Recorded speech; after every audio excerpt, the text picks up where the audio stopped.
बिस्मिल्लाहिर्रहमानिर्रहीम। नाजरीन, इस वक्त हम आप लोगों को तहरीक लब्बैक पाकिस्तान के ज़ेर एहतमाम मंडी बहाउद्दीन फुटबॉल ग्राउंड के अंदर जो जलसा हो रहा है उसके लाइव मनाजर दिखा रहे हैं। आप लोग देख सकते हैं कि तहरीक लब्बैक पाकिस्तान ने पंडाल को मुकम्मल सजा दिया है, कुर्सियां भी लगा दी गई हैं, मज़ीद कुर्सियां भी लाई जा रही हैं।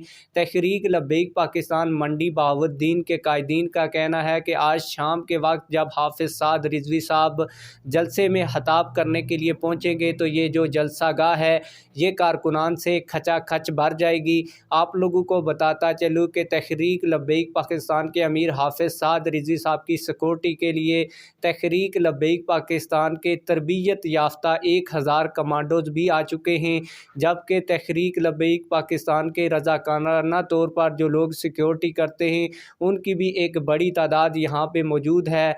और कायदीन का यही कहना है कि यहाँ पर 4000 से 5000 तहरीक लब्बैक पाकिस्तान के रज़ाकाराना सिक्योरिटी वाले अफराद भी मौजूद होंगे जो लोगों को चेक करके जलसागाह में आने की इजाज़त देंगे। और इंतज़ामिया की जानब से तहरीक लब्बैक पाकिस्तान को इस जलसे के लिए इतनी सिक्योरिटी फ़राम नहीं की गई, इसलिए तहरीक लब्बैक पाकिस्तान के सिक्योरिटी के लिए जो रज़ाकाराना तौर पर कारकुन हैं वो ये सारे फ़राइज़ सारे अंजाम देंगे ताकि सिक्योरिटी का कोई भी मसला यहाँ पर पेश ना आए।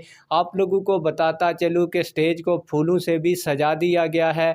आप लोग इस हवाले से क्या कहते हैं कि आज तहरीक लब्बैक पाकिस्तान के ज़ेरे एहतमाम होने वाले जलसे में कितने लोग शिरकत करेंगे, ये हमें कमेंट सेक्शन में ज़रूर बताइएगा। मज़ीद भी जितनी अपडेट्स होंगी, लाइव मनाज़र होंगे, वो आप लोगों को दिखाएँ।